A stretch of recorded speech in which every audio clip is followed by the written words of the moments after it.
ahead of Stephen A's Cowboys for last place in the NFC East. So what does Doug Pederson think about his job security in Philly? Have you received assurances that you'll be able to see through this season as head coach? I haven't been reassured one way or the other, no. How much pressure are you feeling from the very top of the organization? Our relationship is good. We have we communicate, a lot throughout the week. Listen, some of these questions might be for Mr. Lurie, obviously, but look, my job is to prepare the team and get ready for Green Bay. All right. Lots of issues among the Eagles, but of course they play in the NFC East, so anything could happen. They could still take the division. But Max, if they don't make the playoffs, should Doug Pederson be fired? If they do or if they don't, you got to get rid of Doug Pederson. I don't even think he wants to be there. When your defense plays their guts out against Seattle, right? When they play the way they did, and you're on the Seattle 15 down 11 with 8:40 to go, 4th and 4, right? Look, I'm all for being aggressive. Don't worry about the negative outcome, but there's also such a thing as situational football. You're going to need to kick a field goal at least. You have a chance there to limit it to a one-score game, or depending on how you look at it, because you got to go for 2. You got to get it in the end zone twice. Nevertheless, you're still in a position to get the game to overtime, right? To go for it there, to me, in that kind of, you're saying our offense is never going to be down on the 15-yard line again, right? Like, I don't believe in them. It's saying, I don't want any part of this. When you go to Carson Wentz on 5 consecutive possessions, right? It's 3 and out, 3 and out, 3 and out, 3 and out, 3 and out. You bring in Jalen Hurts. He finally does something positive, a little 6-yard completion. And on 3rd down, Carson Wentz is right back in the game and he gets sacked. To me, that's Doug Pederson saying, okay, tough guy, you want to do it your way? Here you go. There you go. What can you do? And you never give it to Miles Sanders? You never get it. You don't have to run on 1st down all the time, but could you mix a run game in a little bit? It seems to me Doug Pederson doesn't want to be there. This goes, Howie Roseman should go too. And if you can somehow move Carson Wentz's contract, you should start it all over again. Guys, Roseman also was a guy who was saying, remember what was coming out? Like, why didn't they trade for DeAndre Hopkins? They need that top receiver. He didn't want to give up the 2nd-round pick. Really? Because he used that 2nd-round pick. He didn't trade up for C.D. Lamb. He used that 2nd-round pick to get a backup quarterback. Like, nothing makes sense. Nothing fits together, including the owner, Jeffrey Lurie. But you're not going to get rid of the owner right now. So everyone has to go after the season. I don't care if they win the NFC least. They got to make changes. Listen, Roseman hasn't been perfect. He passed up on DK Metcalf and drafted that dude, J.J.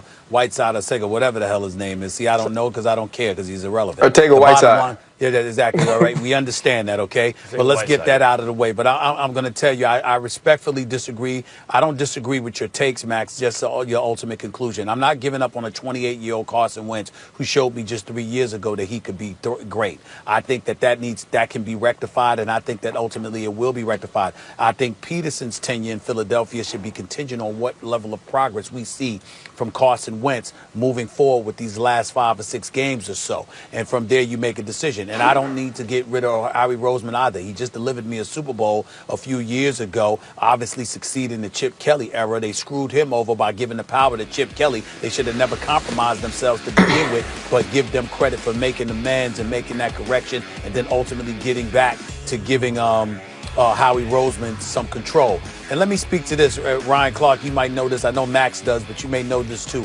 Obviously, I worked in Philadelphia for 17 years. And I worked as a reporter and ultimately was a columnist for my last 7 to 8 years there.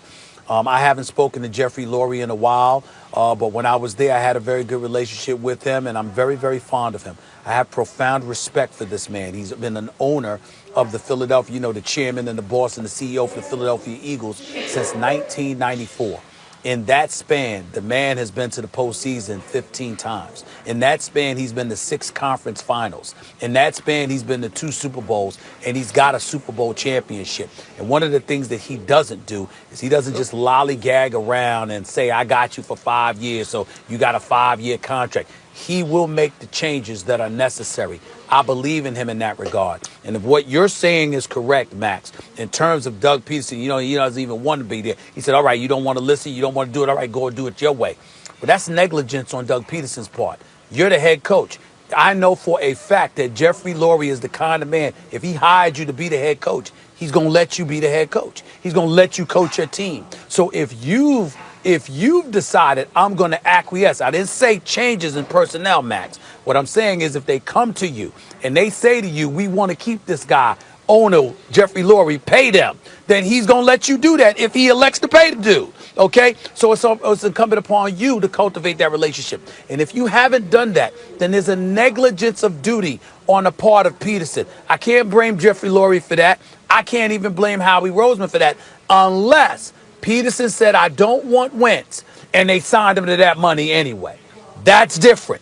If that's not what happened, and Pederson was in the mix, he has an obligation to do everything he can to make that work and coach his butt off with this kid. He has that obligation. Floor is yours, Ryan.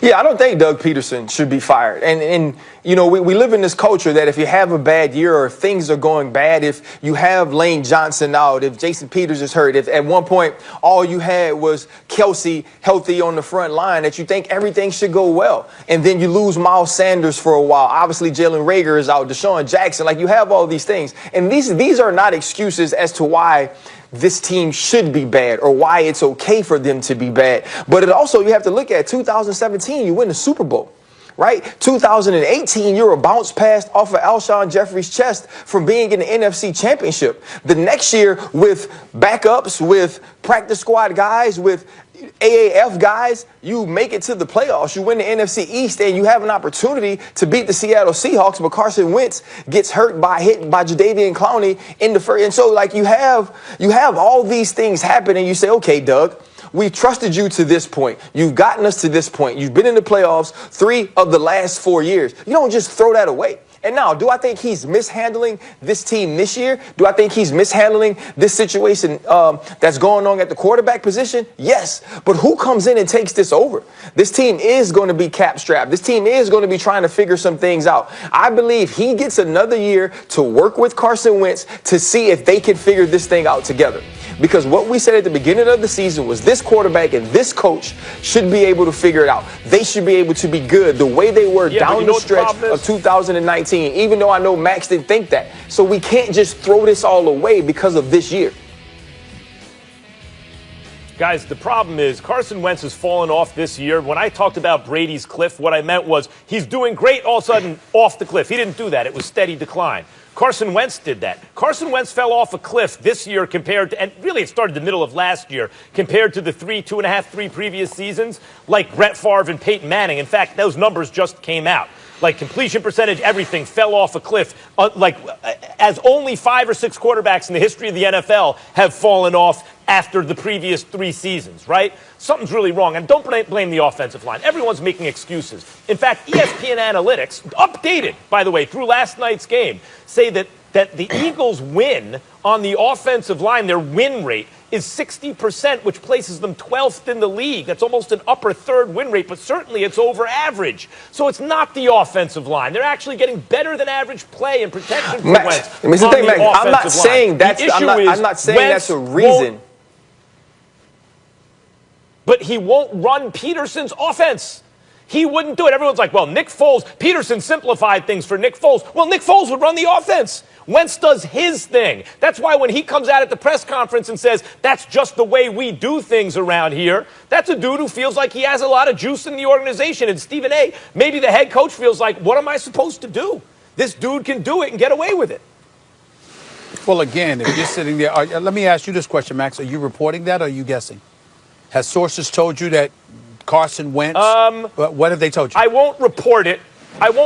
But I'll say that it's a very educated guess based on conversations and observations. Okay, I can respect that. I mean, if what you're saying is remotely accurate in that regard, then I'm with you. My whole point is that, again, that would speak to Pederson.